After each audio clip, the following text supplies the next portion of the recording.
yalang oyoq yurishni, tuprog'ini foydalarini bugun aytib o'tmoqchiman. Mana shu oyoq yuramiz.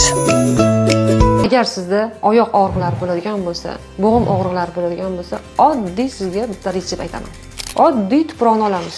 Tozalangan, albatta tozalangan tuproq bo'lishi kerak. Elangan, tozalangan tuproq bo'lishi kerak. Shisha qoldiqlari bo'lmasi kerak.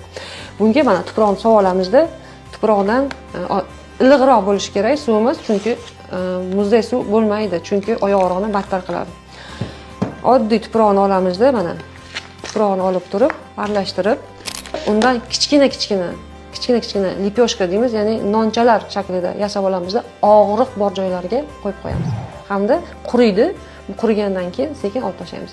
Paketda, ya'ni o'sha salafan paketlarimiz bor. Salafan paketlarni o'rab turib, bog'lab turib, qurigandan keyin o'sha loyni olib tashlaymiz.